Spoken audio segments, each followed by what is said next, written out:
এই বাবার এদিকে আসো তো। তোমাদের বাসা কি এই মহল্লায়? হ্যাঁ স্যার, এই মহল্লায় আমাদের বাড়ি। কি করো তোমরা? আমরা পড়ালেখা করি।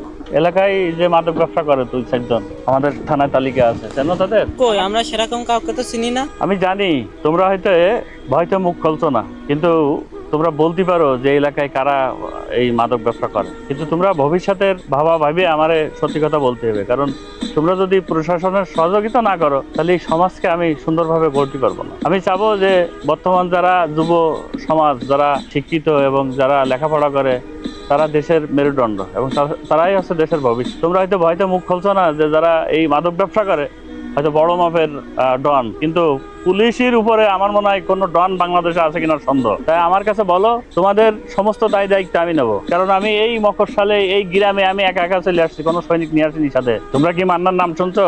আমি সেই অফিসার। কোথায় পাহাড়, কোথায় পর্বত, কখনো এয়ারপোর্ট, আমি একাই 100। তুমি তো জানো যে মান্নার কোনো সৈনিক লাগে না। তোমাদের কোনো ভয় নাই, আমার সাথে একটু সহযোগিতা করলেই যথেষ্ট।